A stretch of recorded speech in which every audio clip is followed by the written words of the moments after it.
Okay, heck, there's so many microphones here I can't read my notes. First of all, I'd like to thank the Independence Community College Food Service under the direction of Diane Freeman for this meal tonight. And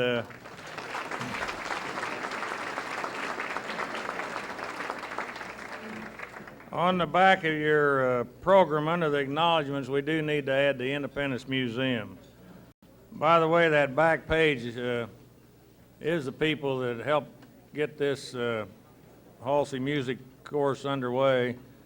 And to start with a few introductions, why don't the members of Jim's first class out here at the college stand up at their table?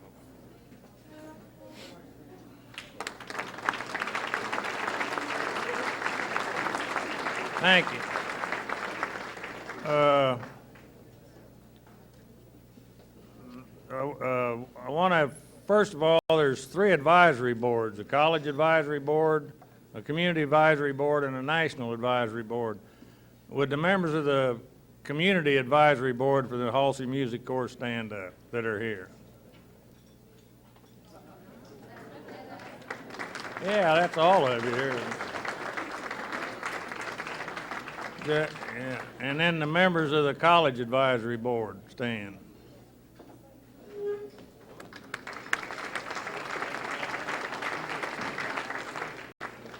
I want to thank the banquet committee and the chairmanship of Karen Reeder and Jenny Kelly, and too many others to mention, and also the display committee of under the chairmanship of Val DeFever. This is part of the Halsey collection. All this you see around the walls, and that's not all of it. The Arco building's got some more, and there's some more in Nashville. So if we ever find a place big enough for it, we'll bring it all together. First, I'd like to introduce the head table, and hold your applause for the head table, including the guests, because there'll be time for that later. On the far end was Reverend Burt and his wife Dorothy. Thank you, Reverend Burt, for the invocation. It reminds me, you know, he goes back a long way in this town.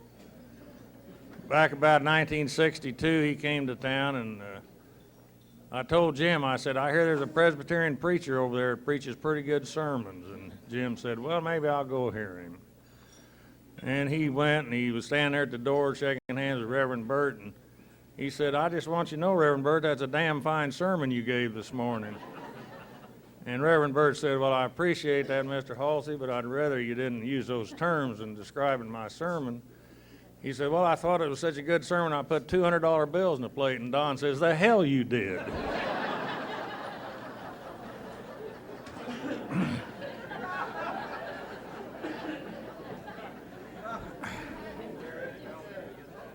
Yeah. The next one at the head table is John Hitt, who a lot of you do know. John was senior vice president of the Jim Halsey Company until Jim sold his company to the William Morris Agency. Now John's full-time job is being the manager for Roy Clark. So John, stand up now. You know, John and Roy used to play a lot of golf together, but I noticed lately they quit. And I asked John, I said, John, why don't you and Roy play golf anymore? And he said, well, would you play with a guy that cheats and moves his ball, yells 4, shoots a 5, and marks down a 3? And I said, no, I wouldn't. And he said, well, neither will Roy. Of course, I play with a guy like that almost every week.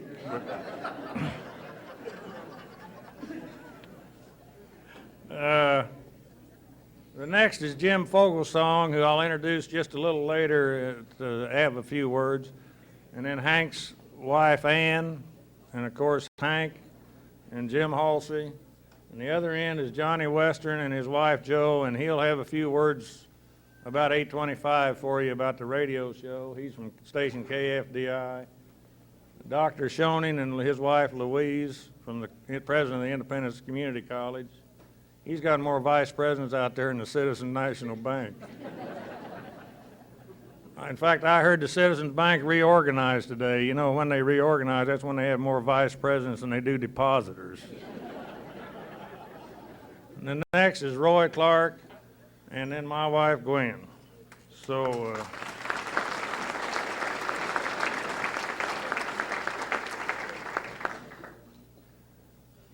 Speaking of golf, you know, Roy had his own celebrity tournament for quite a few years in Tulsa, and the money went to the Children's Hospital. And Roy goes back a long way in Independence, but there's a man here that goes back longer than Roy Clark in Independence. That's the leader of his band, Rodney Lay. Rodney, stand up.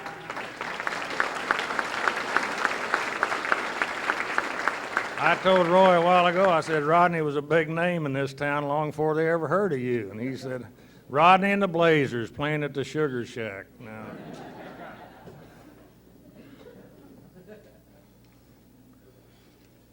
speaking of golf, Roy has turned into a real good golfer, but I remember one time playing with Roy and John, and even Jim played down in Tulsa one day, and Roy had a caddy, and as we were going around, the caddy kept looking at his wrist. Roy says to him, he says, why do you keep looking at that wristwatch? And he said, that isn't a wristwatch, that's a compass. And Roy says, you must be the worst caddy in the world. And the caddy looked at Roy and said, that'd be too much of a coincidence.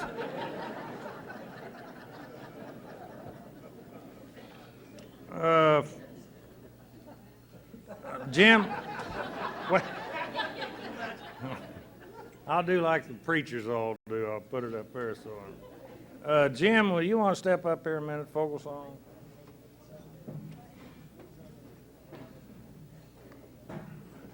Jim is former president of Dot Records and later MCA and Capitol Records. He's been an innovator and a discoverer of talent for many years. He signed Garth Brooks to his Capitol contract. He has supported Hank and Roy and Jim Halsey over the years, and now is a consultant and teacher at Vanderbilt University and one of the most respected men in the music business in Nashville. He's always supported things in Independence, including our celebrity golf tournament we used to have.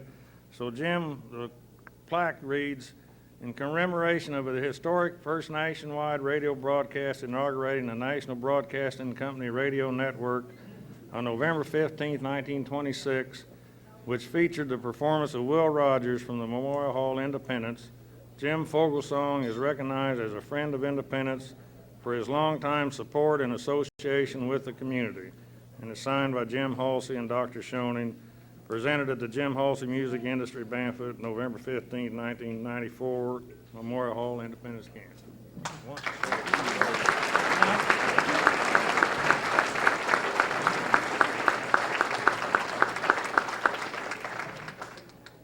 Wow.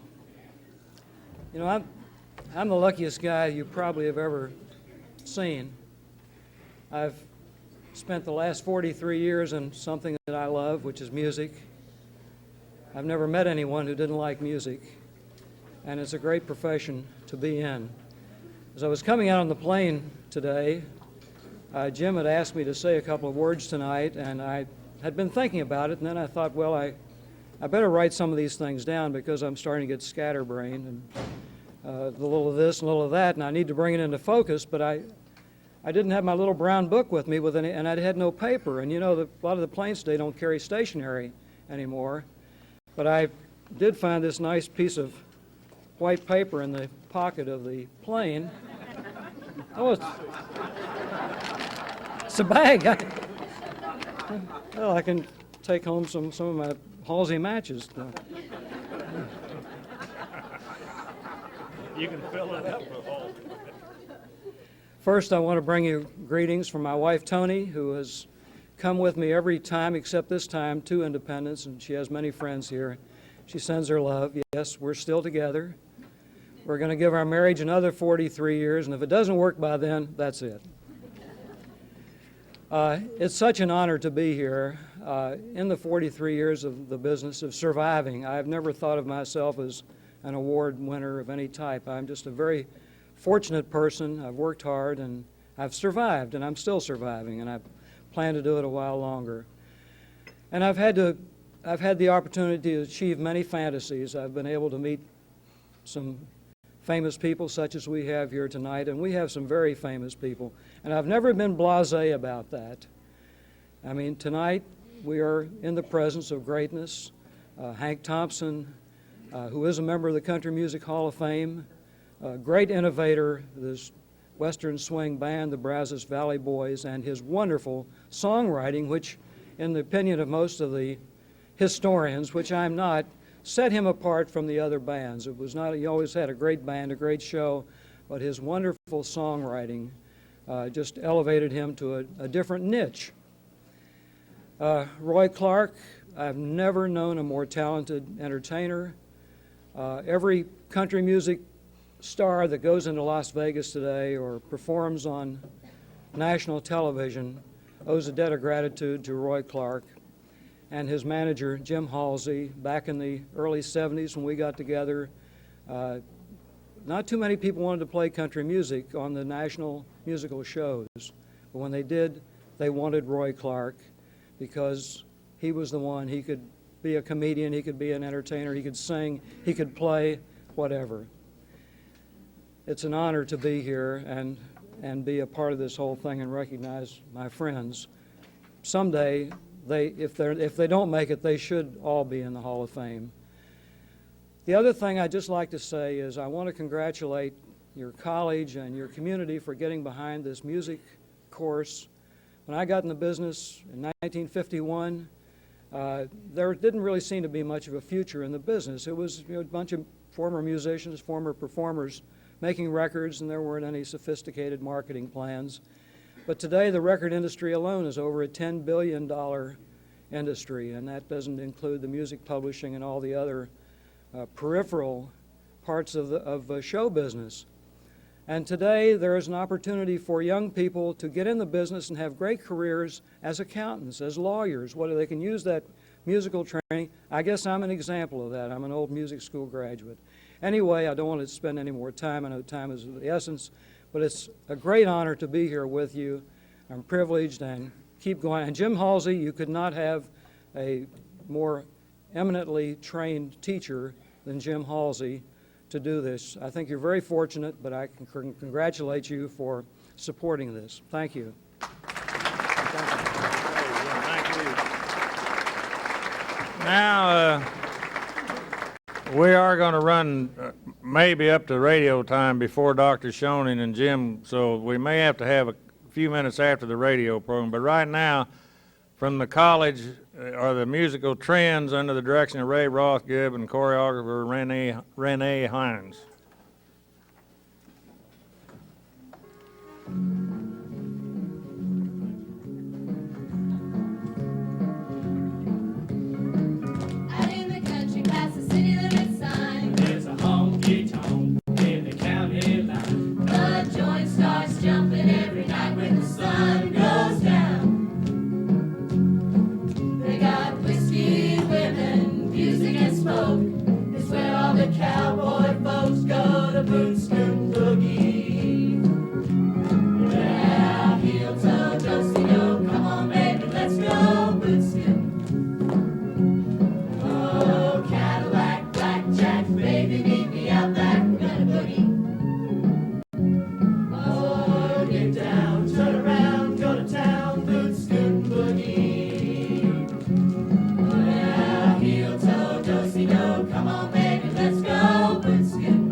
Goodwell, Oklahoma. Enjoy the rest of the show. 5, 6, 7.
never promised you a rose garden along with sunshine. There's got to be a little rain sometime. Hey, good looking, what you got cooking? How's about cooking something up with me? How's about cooking something up with me? Oh yeah.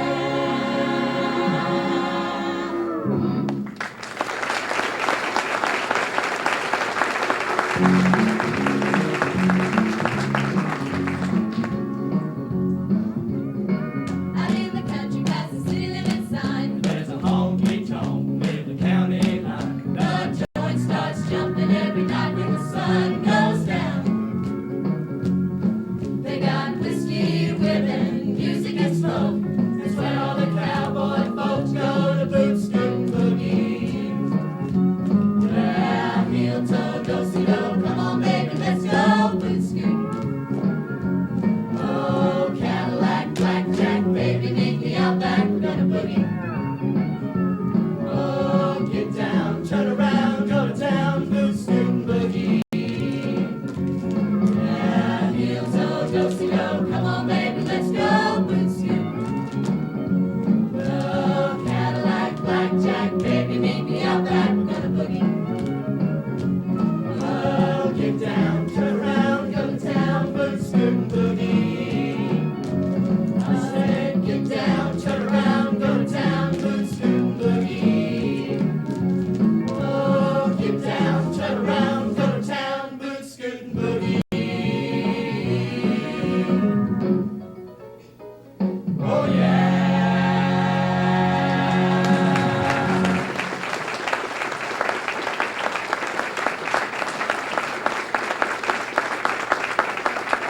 Thank you, Ray, and thank you to Trent. And if you want to wait around until the radio program's over, Roy and Hank will be glad, I think, to have their picture taken with you. I didn't ask them, but I'm sure they will. Everybody in here's had their picture taken except them, so what time you? 7 minutes? Well, that's good. We'll cut Shonin off in 5 minutes.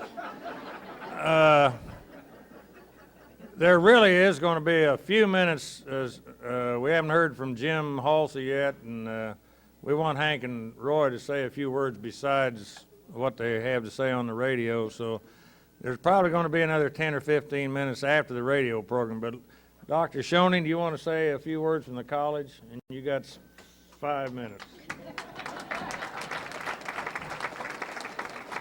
One thing I found out about working with Jerry, your ego gets up a little bit, he brings it right down quick, you know, so I'm feeling pretty good till he introduced me there. It's a pleasure for us to be involved with this program. I'm really thrilled to be in Independence. I've been here 2 years. I'm kind of worn out. I've been out every night doing something social. You people have you're partying group of people, and I think it's wonderful, but we appreciate being here and being a part of the college and being a part especially of this music entertainment program that we have started. I'd like to recognize R.J. Osborne and his wife Ruth, who's our trustees tonight, who authorized this program, and Norman Castagnan. Why don't you stand up? Norman Castagnan and his wife Marge, if you would stand up. And my counselor and advisor, the reason I'm generally in trouble is Dr. Pete Barber. He gives me a lot of advice all the time how to do things here. Trustees, and I don't know whether Dolores Jones was scheduled to be here, but I think she might be here. Is Dolores here tonight? Didn't see her come in. Okay, we just want to welcome you to this activity tonight. It's been a great occasion, and thank Ray for the trends, and we hope that we start a trend with this activity, and this goes on and perpetuate. It's kind of fun for all of us here tonight to be involved in something new and exciting, starting this Will Rogers Spirit of Independence Award and dinner, and this music entertainment business, and Jim's been so gracious to do this to help us and get us started, inspire us. It's an exciting partnership for the college to be in which to be involved. I wanted to pay a special attention to this commemorative collection around the outside. I just am amazed, and this is just a very small portion of what's here. And I hope you get a chance to look at it. I hope someday we have a place to house this, hopefully on the side of our student center, in a large place, seated about 300. I'm getting into commercial there, aren't I? Raising funds. And I shouldn't raise funds all the time, but that's things the presidents do. Another thing I'd like to inspire you to think about a vision for scholarships for maybe 40, 50, 100 students who might someday come to Independence from all across the nation and serve the music entertainment industry business. And thanks very much for this class getting started, Jim getting us started on this concept. And I hope that you'll think about helping us scholarship these people from all walks of life all across the country. It's a pleasure for us to be involved in this, and I'll turn this back over to our own impresario here that stays here in Independence year-round, Jerry Webb. Okay, Johnny, you ready? Here's the time. Getting close. Johnny will have a few words for you, and then remain seated after the radio program and for just a few minutes.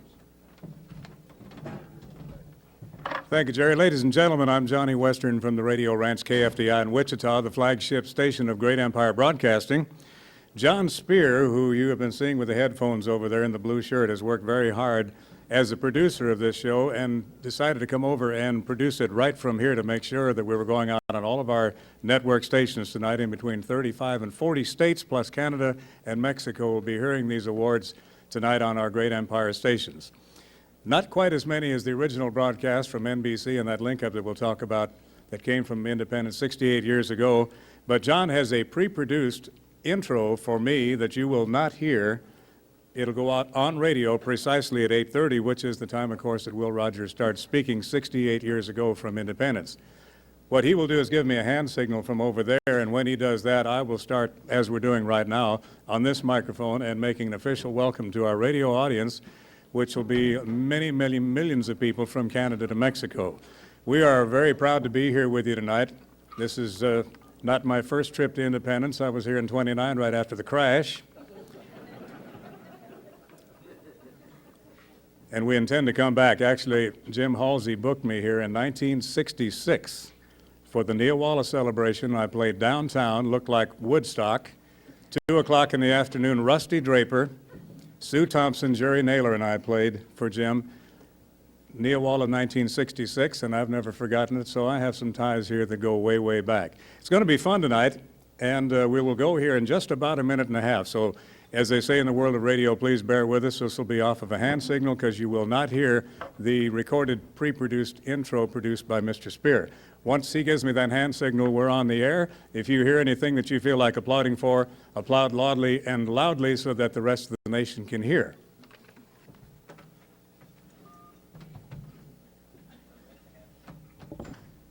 John says about 90 seconds. In other words, 90 seconds to go if you have to.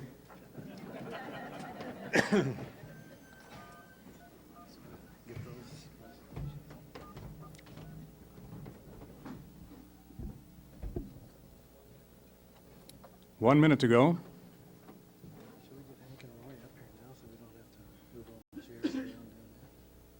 If you want to have them stand right directly behind them, that'd be fine. Okay. Troy, why don't we come over here before they go? Hank, let's stand up. We're moving all our chairs around.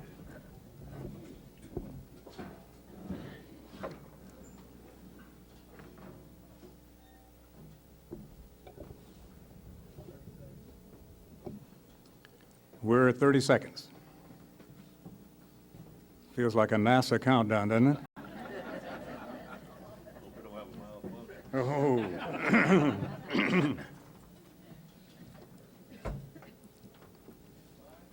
I can't do it.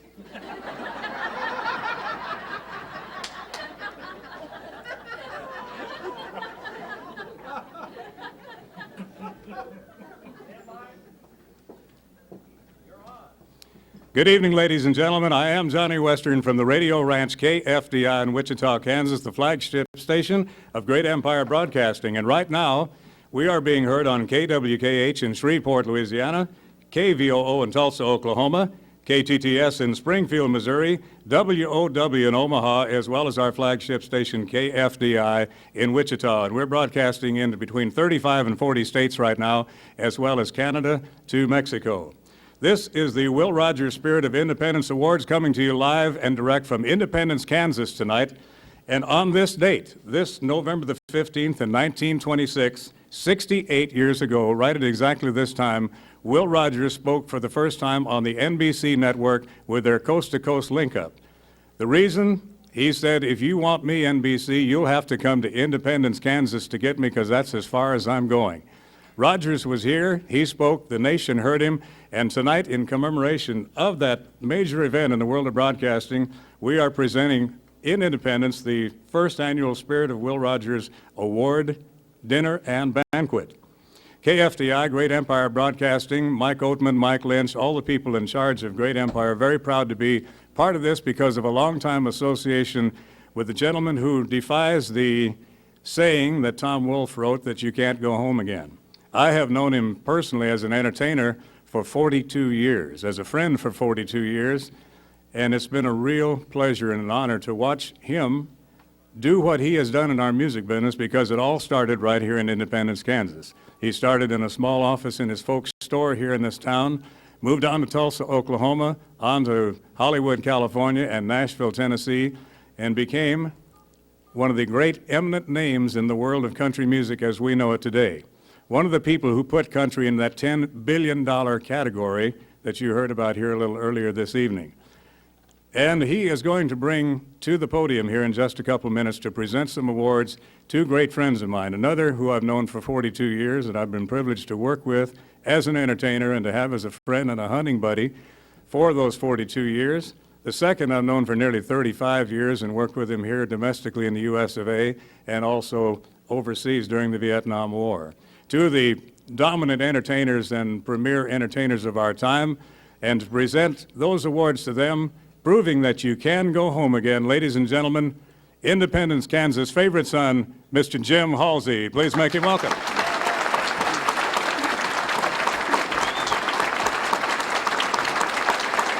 Well,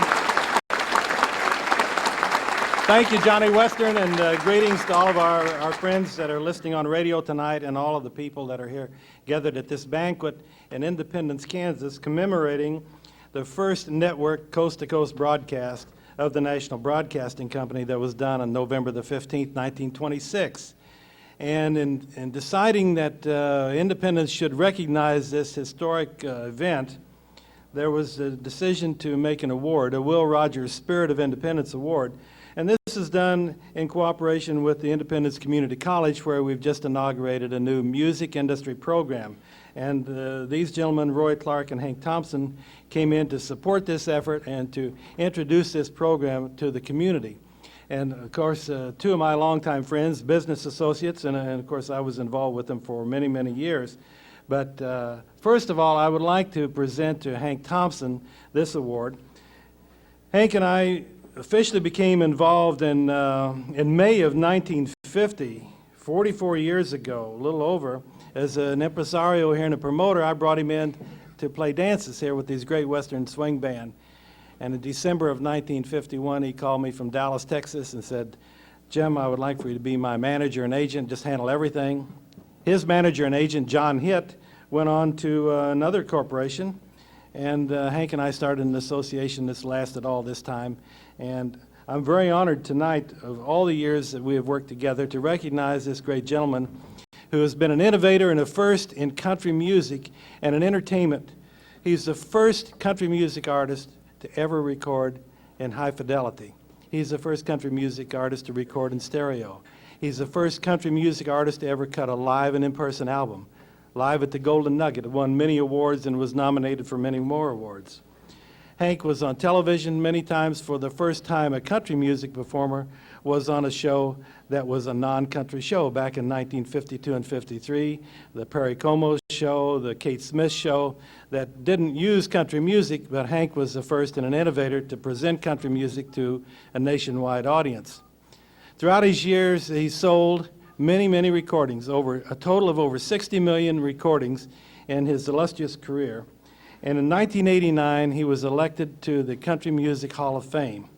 So not only as a friend, associate, but as an admirer for all these years, I want to present Hank with this award that says, in commemoration of the historic first nationwide radio broadcast inaugurating the National Broadcasting Company radio network on November 15, 1926, which featured the performance of Will Rogers from the Memorial Hall, Independence, Kansas, the same place that we're doing our banquet tonight, Hank.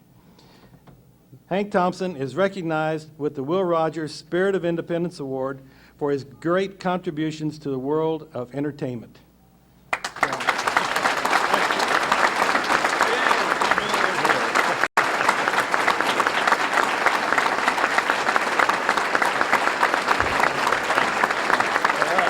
Hank Thompson.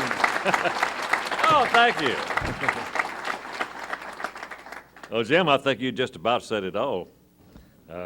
When we were doing a lot of those things, we never thought about the fact that we were setting a precedent in the country music industry. It was just things we were trying to do and things we wanted to do, and they became landmarks later. At the time, we were doing what we liked to do and what we enjoyed doing, and thankfully, I'm still doing that today. I appreciate this very much, Jim, and for everybody connected with it. Thank you, Hank.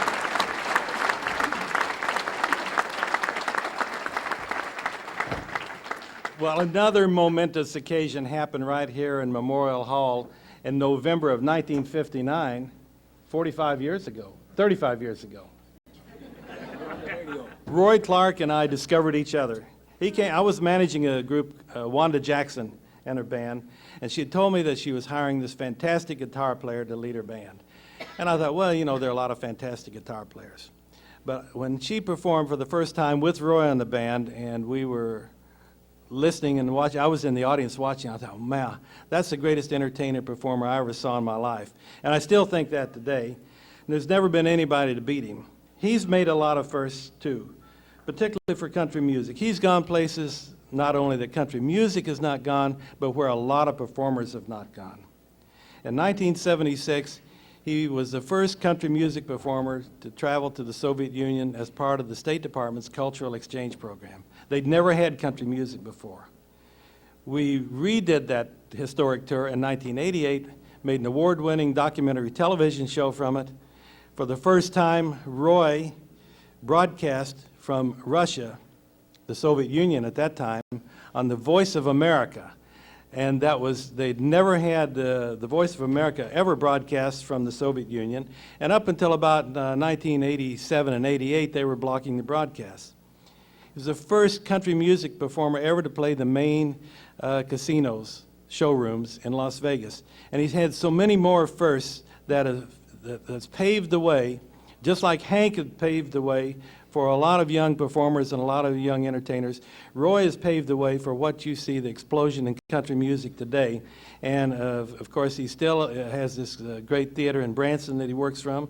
And Roy, for you, my good friend, I would like to say, also in commemoration of the historic first nationwide radio broadcast inaugurating the National Broadcasting Company, Roy Clark is recognized with the Will Rogers Spirit of Independence Award for his great contributions to the world of entertainment.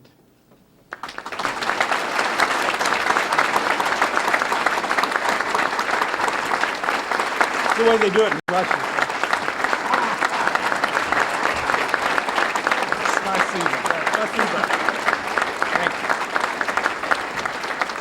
Bless your hearts. Coming back to independence is truly coming home for me, because this is, most of you know, is where it all started for me. And in more ways than one. Now, I'm not in the Country Music Hall of Fame, but I'm the next best thing. Well, I'm not taking it for granted, but I was asked by my dear friend Hank to be the one to induct him in, and that was an honor in itself, my dear friend. I have to tell you, if I have time to do a real funny, I say real funny, you be the judge of that, but we were playing upstairs doing the Neil Wallace celebration, and Jim was after me. He said, I want you to hear this guy, this Rodney Lay and the Blazers. He said, I have some ideas that I want to use you two together. And so they were Rodney Lay and the Blazers were holding a teen dance in this very room while we were doing the Neil Wallace upstairs. So when we got through, we came down. It was so crowded in here you couldn't hardly move. And up on the bandstand was 3 white guys, 2 black guys. All of them had sprayed their hair silver, had on wraparound shades, and I watched for about 10 minutes, and I turned to Mr. Halsey and I said, exactly what did you have in mind? The other one is when we stayed, Glenn Campbell and I came in one time and stayed at the Booth Hotel. There were no rooms on the floors that they used most of the time, so they put us up in a suite on the top floor. And we turned the water on and there was none. So we called downstairs to the manager and he said, we'll take care of it. So another 30 minutes went by, still no water. We called the manager again. He says, you don't have to call anymore. When the water starts to show up, you'll hear it. But it's an honor and a pleasure to be back, and God bless you for accepting me as one of your very own. Thank you.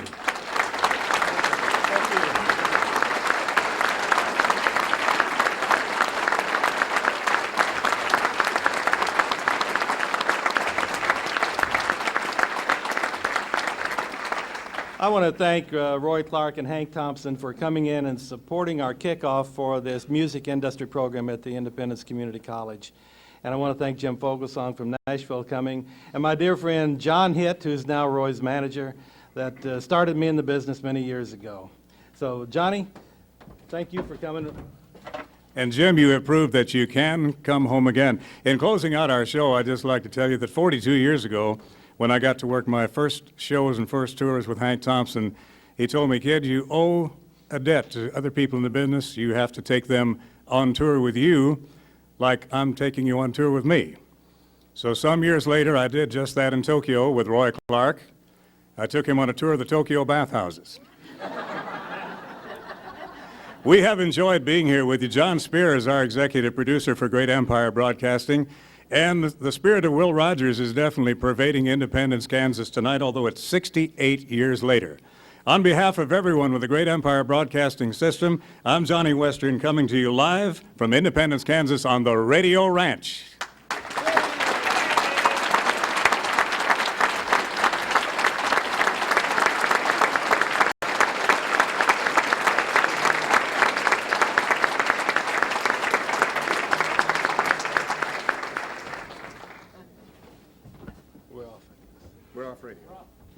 We're clear. Well, I want to thank Great Empire Broadcasting. Mike Oatman and Mike Lynch go back a long way with our company and with all of these entertainers and performers. In fact, I go back to Oklahoma City with Mike Lynch's dad, Frank Lynch, who had a radio station there when I first got started.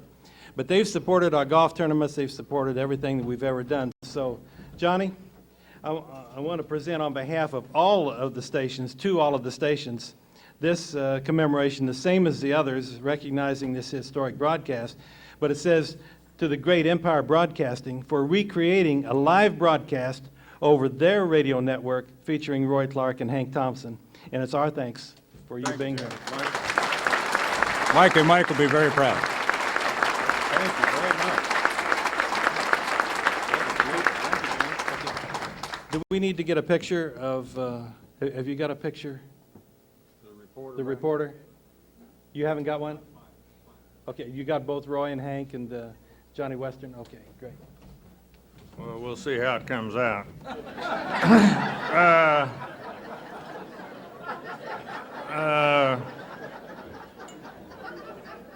Thank you, Johnny Western and Johnny here for coming over and doing the broadcast. Even the Inch Festival hadn't been on the radio. But I got just a few things to say before we finish. I think maybe we'll ask Jim to say a few words if he will here. There's a couple of things about Jim. First of all, before I forget it, in 1980, we passed a bond issue of a little over $1 million to redecorate and remodel this building. We didn't know, when it was all done, we wanted to have some kind of a show. So I talked to Jim, and he talked to Roy, and Roy opened the renovated Memorial Hall in May of 1980, and I know a lot of you were at that show, and one of the greatest shows he's ever put on, and he didn't charge a penny to come and do it.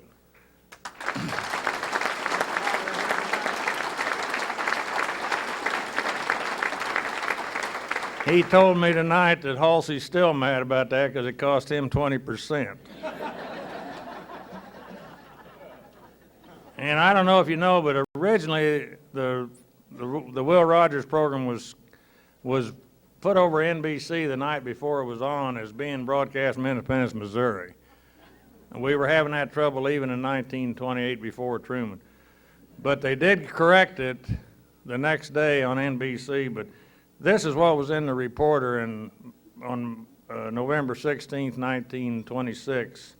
While talking with a representative of the reporter this morning, Mr. Much, Will Rogers' manager, said, "You certainly have a fine, clean city here in Independence. I've been pretty well over the business section this morning and was most favorably impressed and in fact surprised at the splendid, clean, neat appearance of the city."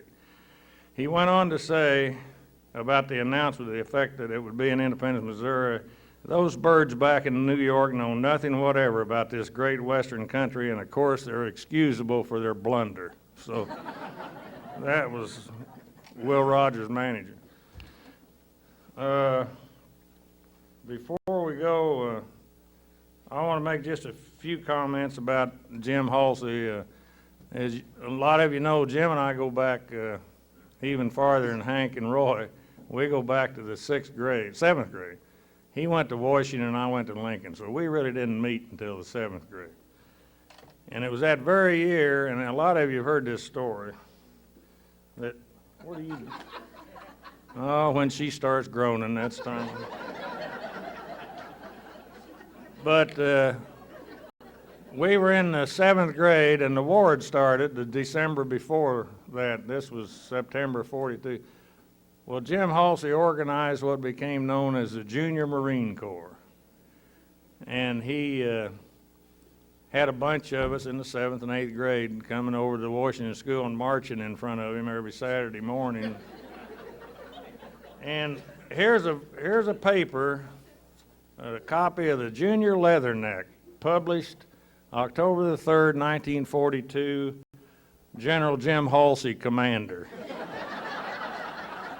Now this is fact. I just want to read a few, 3 paragraphs that he put into the paper. Discipline. In order to keep the Junior Marines a well-disciplined organization, the boys of this group must learn to respect their officers at all times. See, there were only 3 officers, General Halsey, a major, and a lieutenant, and the rest of us were enlisted men. Always answer your superior officer, "Yes, sir," or "No, sir." Now, under dues, Halsey always had a way of bringing in the money. "We are having you bring dues to keep the Junior Marines on their feet. So be sure to bring your dues of 2 cents once a week."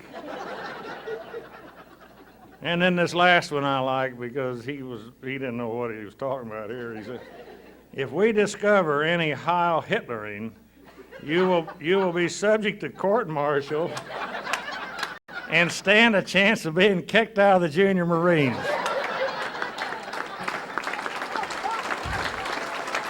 Now, that's a fact. What the dumb jerk didn't know, we weren't Heil Hitler, we were Heil Halsey. And he never figured that out.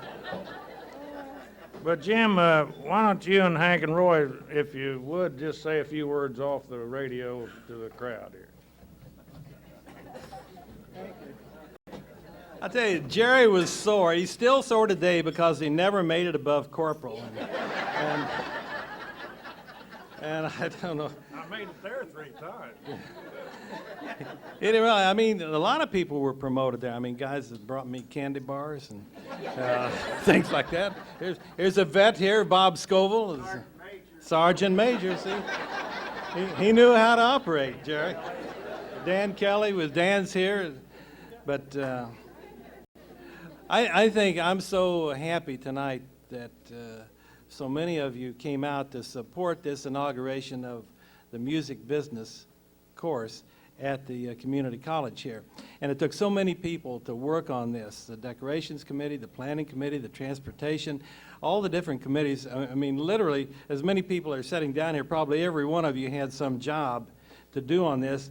And I want to thank each and every one of you to help make this inauguration a success, because part of it, we're honoring Roy Clark and Hank Thompson tonight, but by doing that, we're able to tell you that the important program that we're doing at the community college is going to be a benefit for young people from all over this state and several states.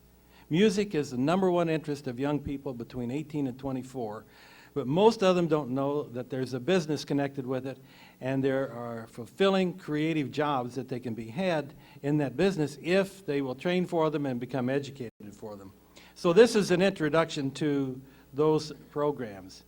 And we hope that this is the first of an annual event that will take place here. And next year, we hope to turn this into maybe a 2-day workshop and conference that we'll be able to call on industry professionals that will come in, and we'll work for a couple of days with our young people.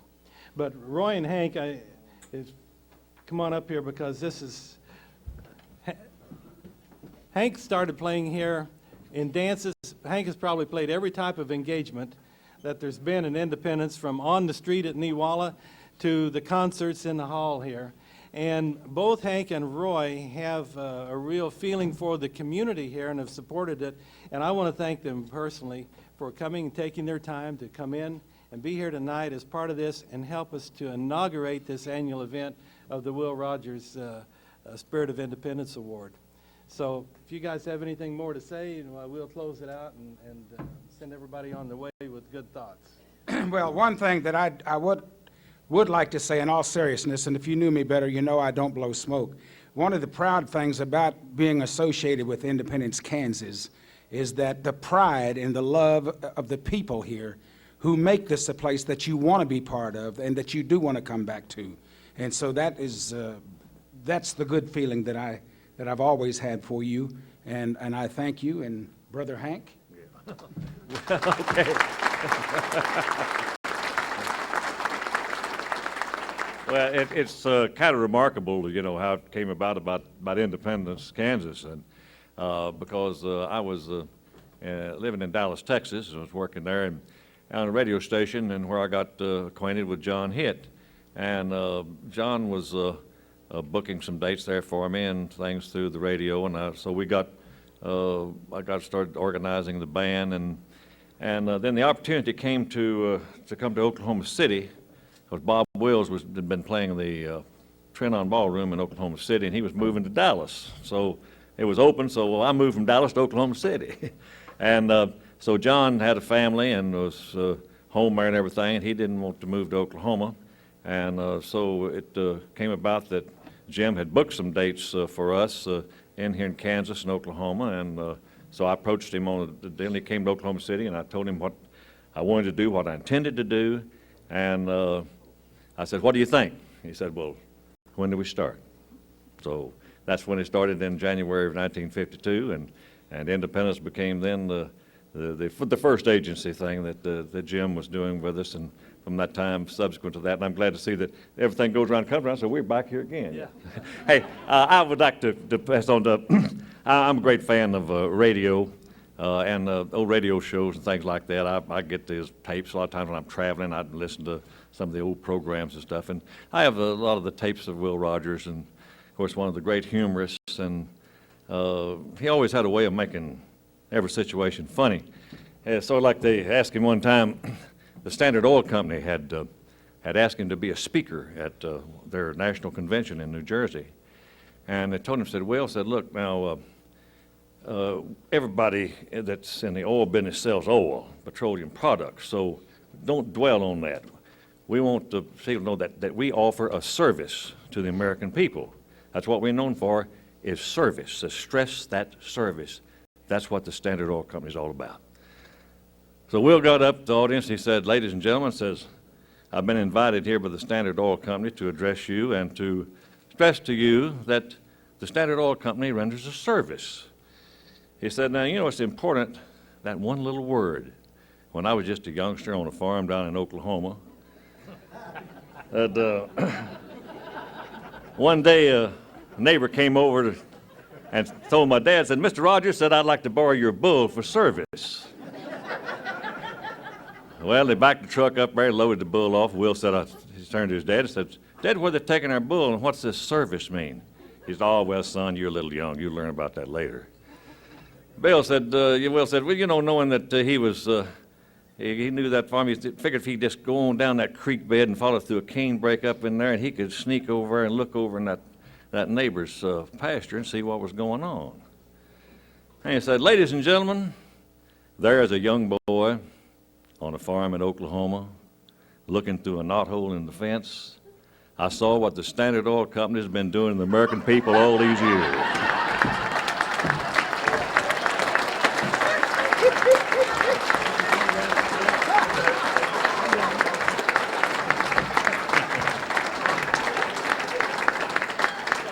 Well, I don't think anyone's going to top that. If the Trends want to come up here, maybe Hank and Roy will get the picture with you. That concludes the program. Thank you, Roy. Thank you, Hank. Thank you, Jim and John and Johnny Western. And thank you all for coming.